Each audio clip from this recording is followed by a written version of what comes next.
Yo, salut tout le monde. Alors c'est une petite vidéo. Alors j'ai fait une vidéo hier sur, vous savez, les mails Free. Vous savez, les fameux mails auxquels on ne peut pas répondre une fois sur deux parce qu'en fait Free a un système où il blacklist certains adresses IP. Et une fois qu'il a été blacklisté, tu ne peux plus écrire solution pour un VPN.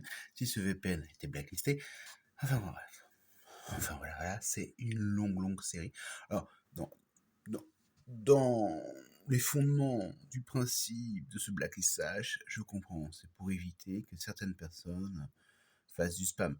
Sauf que dans la vie de tous les jours, quand tu es un professionnel et que tu envoies peut-être 100 mails par jour et que tu te retrouves bloqué par des adresses free, c'est pénible parce que le plus souvent, ce sont des gens avec qui tu travailles pour de vrai. C'est-à-dire que tu dois confirmer une interview pour un groupe et là, tu te rends compte que c'est une adresse free.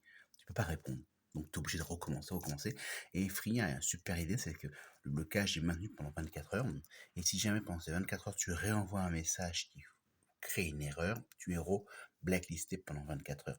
Donc, ce qui veut dire que c'est sans fin. Alors, admettons que tu as un logiciel qui permet de réenvoyer les messages automatiquement sans réponse et que dans ces messages sans réponse, tu as une adresse free. Bah, t'as un blocage indéfini. Et après, c'est à toi d'aller paramétrer en disant oui, on fait faire des exceptions. Ok, tu peux créer des exceptions, mais c'est fatigant de créer des exceptions parce que j'ai remarqué une chose, c'est que régulièrement, les exceptions avec Gmail, même avec les adresses pro, bug. Alors, pas très forcément très grave en soi, mais alors pourquoi je fais cette vidéo aujourd'hui? Parce que j'ai envie de parler de... Vous savez, vous avez remarqué que régulièrement, il y a des gens qui ne vous répondent pas à vos vocaux. Moi, j'ai commencé à pratiquement plus répondre aux vocaux parce que, je fais partie des gens qui n'ont jamais aimé euh, les messages vocaux sur les messageries. Parce que euh, ça veut dire que tu m'imposes le fait de devoir écouter mes messages quand j'ai du temps libre. Ce temps libre qui habituellement est dédié à ma famille ou à mes amis. Donc, pour moi, c'est compliqué. Je me dis, attends, tu bosses déjà plus de 70 heures par semaine, t'es pas loin des 120 heures par semaine, tu as à peu près 28 à 35 heures par semaine dans les transports. Donc, pourquoi je vais écouter des messages vocaux? Alors, tu vas me dire, écoute tes messages vocaux dans les transports. Non, dans les transports, une fois sur deux, je cours pour essayer d'attraper un train, pour réussir à rentrer chez moi. Merci les gens de la RATP SNCF qui ont supprimé les trains directs à Arrêt-sur-Rungis. Il paraît qu'il y a une rumeur comme quoi on va créer une nouvelle ligne sur la vallée qui permettra d'aller à Paris, gare de Lyon, en surface en 12-15 minutes. Cette rumeur circule, mais pour l'instant, on n'a toujours pas vu les aboutissants. Certes, on s'en fout, on continue de parler de notre sujet. Donc, quand tu calcules tous ces temps-là que je passe dans les transports ou à travailler, ou à faire des conférences, ou à être en conférence de presse, excuse-moi, je n'ai pas envie d'écouter les messages que tu mets sur ma messagerie. Donc, j'ai fait comme beaucoup de personnes, je les ai supprimés. Je n'ai toujours pas désactivé ma messagerie parce que je me dis qu'en cas d'urgence vraiment vitale, une personne qui va m'envoyer un SMS en me disant je t'ai fait un message important sur ton répondeur, tu l'écouteras, bah c'est utile. Alors le problème c'est que si tu n'arrives pas à me joindre et que tu tombes sur ma messagerie, ça veut dire que par SMS, il y aura un délai. Un délai pour que je te réponde. Oui. D'ailleurs, c'est vrai. Quand on m'écrit par SMS, par mail, je fais partie des gens qui vont, ils vont toujours répondre.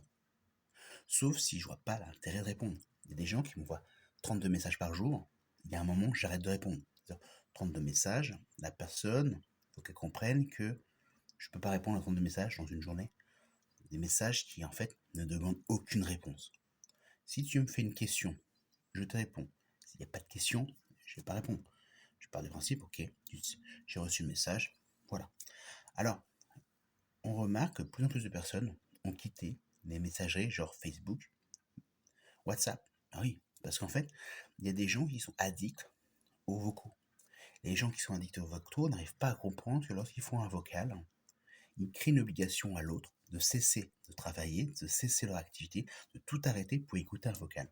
Moi, un appel téléphonique, je décroche si je peux répondre, je décroche pas si je peux pas répondre. C'est-à-dire que si je suis en réunion, si je suis déjà en prestation, je vais pas décrocher. Par contre, tu peux filtrer. Tu dis, tiens, c'est ma sœur qui écrit, qui m'appelle en vocal. Je sais que en ce moment ça va pas très bien. Je vais répondre parce que c'est urgent. Donc tu peux dire à la personne avec qui tu es: «OK, excuse-moi, j'ai un appel urgent de ma sœur, ça va pas très bien, c'est peut-être très grave». Donc tu peux répondre. Le client avec qui tu es va comprendre la chose. Mais le problème, c'est que dans le tas de toutes ces personnes-là, il y a des gens qui t'appellent toujours dans l'urgence, mais quand tu décroches, ils ne peuvent pas comprendre que tu es déjà occupé. Ces gens-là vont s'éterniser et vont rester pendant 10-20 minutes, voire parfois 1 heure. Et ces gens-là, tu as beau leur dire: «Excuse-moi, je suis déjà avec un client, je suis déjà en train de travailler», elles vont continuer parce que ces gens-là, en fait, déjà, c'est des adeptes des vocaux, donc tu comprends que les gens qui sont adeptes aux vocaux sont des gens qui n'arrivent pas à comprendre qu'ils sont en train de te créer une obligation d'écouter un vocal, c'est-à-dire que tu es obligé d'arrêter tout ce que tu fais pour écouter un vocal. Honnêtement, euh, écrire un mail, un SMS, je trouve que c'est le moyen le plus simple de contacter quelqu'un. Alors, il y a beaucoup de gens qui disent: «Oui, mais j'ai des difficultés d'écrire et tout ça, ça me fatigue d'écrire», mais en fait, vous n'arrivez pas à comprendre. Lorsque vous faites un vocal, vous imposez à une personne de trouver ses écouteurs pour pouvoir les brancher et écouter. Vous opposez la personne de se déconnecter de tout ce qu'elle faisait pour pouvoir écouter le vocal. Et ça, en fait, c'est coûteux. C'est-à-dire qu'il y a des personnes, lorsque elles voient qu'elles ont un vocal, elles font des crises d'angoisse. Parce qu'elles disent: putain, il faut que j'arrête tout, il faut que j'écoute. Et si c'est grave, il va falloir que j'arrête tout ce que je faisais jusqu'à présent pour pouvoir répondre à ce vocal. Donc, quand vous faites un vocal, vous imposez quelqu'un l'obligation d'écouter quelque chose, d'arrêter tout. Et souvent, de devoir modifier tout ce qu'il faisait. Admettons que vous êtes dans le rush au boulot. Vous êtes en rush au boulot, que vous avez une réunion après ce rush, que vous avez des dossiers clients à traiter, vous avez des rendez-vous clients. Quand quelqu'un vous envoie un vocal, hein, dans cette situation-là, ça vous crée une crise d'angoisse. Vous dites: c'est pas possible, qu'est-ce qu'elle me veut, qu'est-ce qu'elle me veut. Donc, à force, il y a beaucoup de gens qui ont quitté les plateformes, quitté Facebook, quitté tous ces trucs-là. Et vous ne pouvez plus que les joindre que par deux solutions: le mail ou l'appel téléphonique. Et ces mêmes personnes-là ont même désactivé leur messagerie.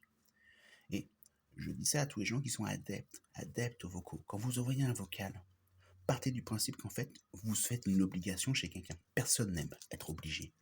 Dans notre société actuelle, et même par défaut, dans notre inconscient, nous sommes programmés à ne pas supporter les obligations. C'est même pour ça qu'en marketing, euh, quand on veut que quelqu'un fasse quelque chose, on lui demande de faire le contraire. Et l'esprit de contradiction va forcer les personnes à faire le contraire. Je sais, il y a des gens qui vont me dire: bah, c'est stressant, il y a un petit truc ici. Moi, j'ai un souci, c'est depuis gamin, je ne sais pas pourquoi. Je vais créer, vous savez, les petits cacas des yeux pendant pratiquement la moitié de la journée. C'est-à-dire que je me débarbouille, je me lave le visage et je vais en continuer à en créer jusqu'à l'heure de 16 heures. C'est assez horrible. À l'époque où je travaillais que le soir et de nuit, ça ne me posait pas de problème. Mais maintenant, de journée, je passe ma vie à me débarbouiller, aller aux toilettes, à mettre de l'eau, sur une petite lingette et à nettoyer, mettre du collier et tout ça, mais ça continue. Donc, parce qu'il y a des gens qui m'ont dit que ça les stressait. Alors, je vous explique, j'ai beau essayer, euh, j'ai fait tout ce qu'il fallait, j'ai même vu un dermato, un ophtalmo, on n'arrive pas à résoudre le problème. Donc voilà, la prochaine fois, les cocos, que vous enverrez un vocal à quelqu'un, posez-vous la question: ce serait pas plus simple de lui envoyer un SMS? Parce que toutes les obligations que vous créez, en fait, créent l'effet inverse. Vous pensez que c'est plus facile.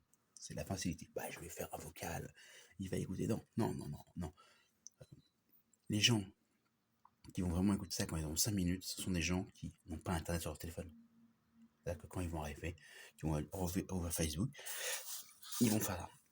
Alors qu'est-ce qui se passe? Les gens qui veulent continuer encore pour leur boulot à voir Facebook désactivent les notifications ou se déconnectent de Facebook quand ils travaillent. C'est-à-dire qu'ils vont dans le paramètre, ils font se déconnecter.